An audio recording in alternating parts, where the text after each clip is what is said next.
My Lords, it's a great pleasure to follow the very powerful speech of the Noble Lord Seeker. And I must begin by apologising to the Noble Lady the Minister for missing the first few seconds of her speech.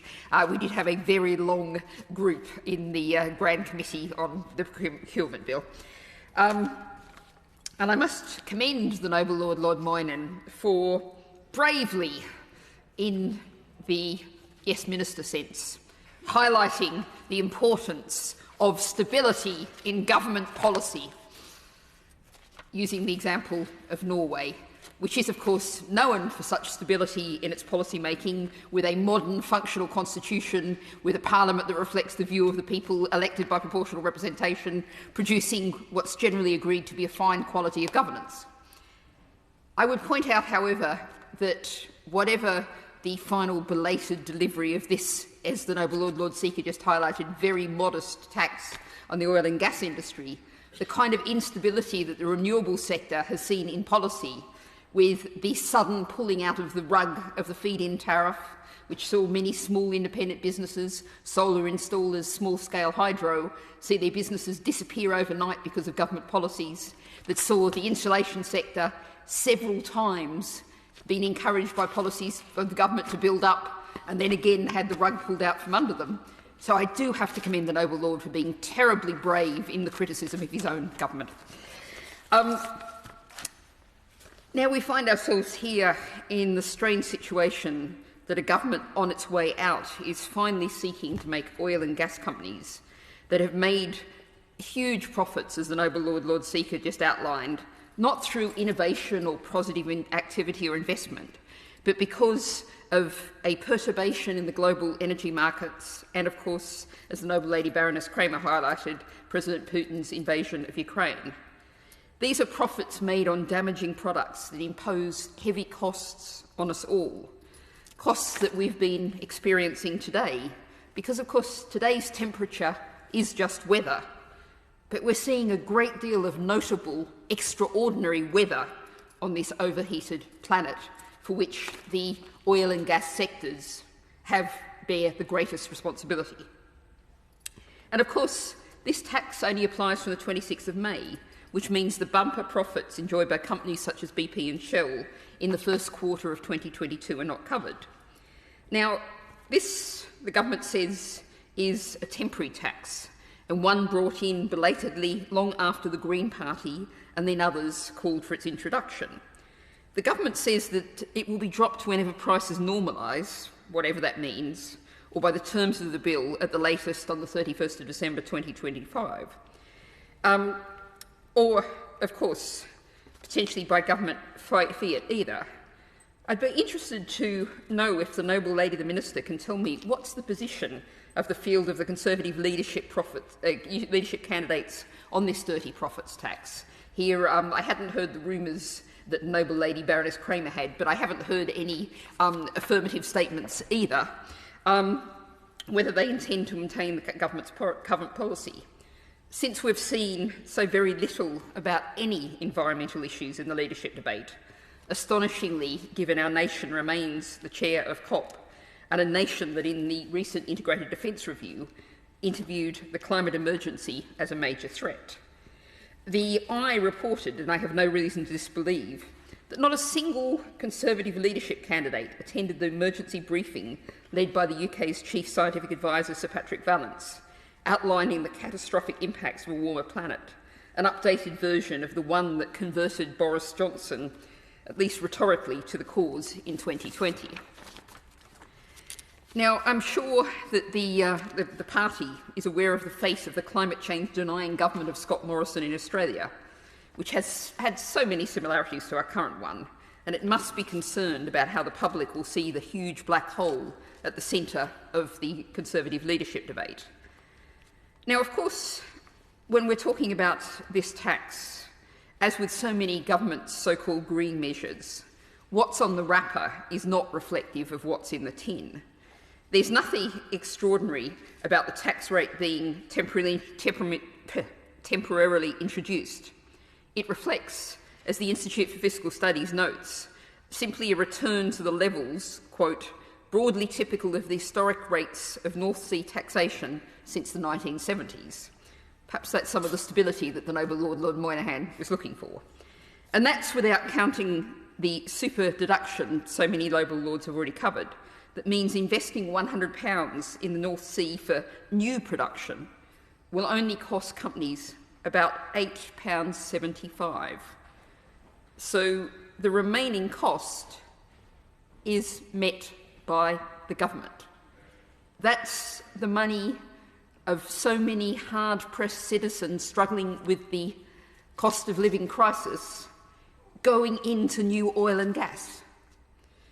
Now, Dan Needle at Tax Policy Associates, commenting on this, said that applying this for 3 years simply didn't square with long-term investment planning. Quote, short-term allowances don't incentivise investment. They just give money away. That's that £91 being given away by the government to the oil companies. Now, many commentators have noted that investments can take decades to produce results, indeed are expected to, and that, of course, immediately demolishes any claim about this gas being simply a bridging fuel towards renewables. Instead, what that public money would be doing is adding to the carbon bubble. And I note the latest figures from the respected analytical group Carbon Tracker that global stock markets are currently financing companies sitting on 3 times more coal, oil and gas reserves than can be burned without beating the 1.5-degree Paris climate target. And it also revealed in its latest report that the embedded emissions in the fossil fuel reserves of companies listed on Global Stock Exchange has grown by nearly 40% in the last decade, despite the growing urgency of the climate risk. Now, given that a third or more of the money raised goes straight back to oil and gas producers, and suggests that it's the largest companies, the giant multinational companies that can most afford to pay, who are most likely to profit for this provision, while smaller firms may not be in a position to do so. Now, I'm sure I can predict with some degree of certainty, since these issues have been much canvassed, what the government's likely to say in response. Energy security.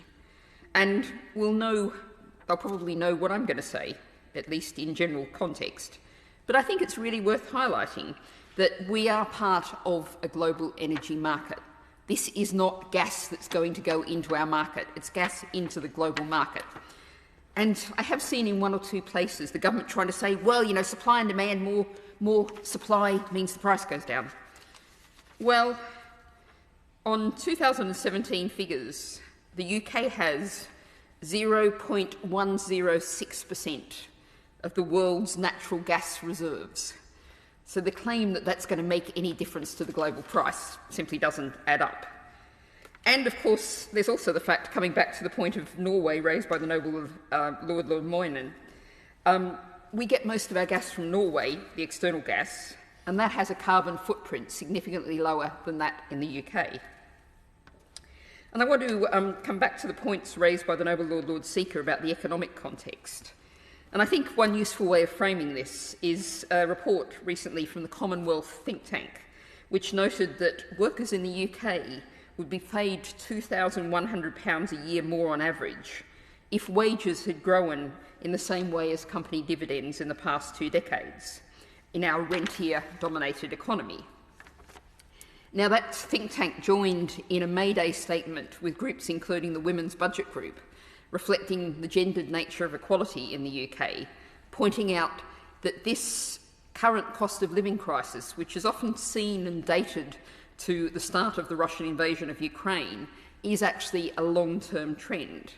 The economy has been arranged for the benefit of the few at the cost of the many, not coincidentally in a political system that's funded largely by the same few. We get the politics they pay for. Now, I can't but conclude that this belated, limited, inadequate gesture reflects the political place of the oil and gas companies in our current political system.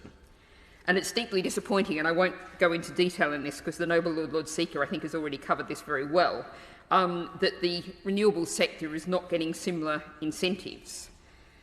But I do also want to finally come to one point about how much the failure to head towards renewables is costing people in this cost of living crisis. We've just seen quite recently the new Contracts for Difference let, and that's expected to cover about 12 gigawatts of power for the coming year. Now, had that been done 12 months ago, that would have saved average household energy bills about £100 a year. That's what delays are costing moment by moment, day by day. But the renewable sector had ready, was prepared to go ahead with 17.4 gigawatts of energy. The government did not offer all of the contracts that could have been offered. And that is going to cost consumers on their bills every day. So this is a belated, inadequate measure, and every government failure every day is costing. This focus towards oil and gas is costing people in their bills as well as costing us the planet, while we're not doing the long-term steady renewables policy that could deliver the future we all need.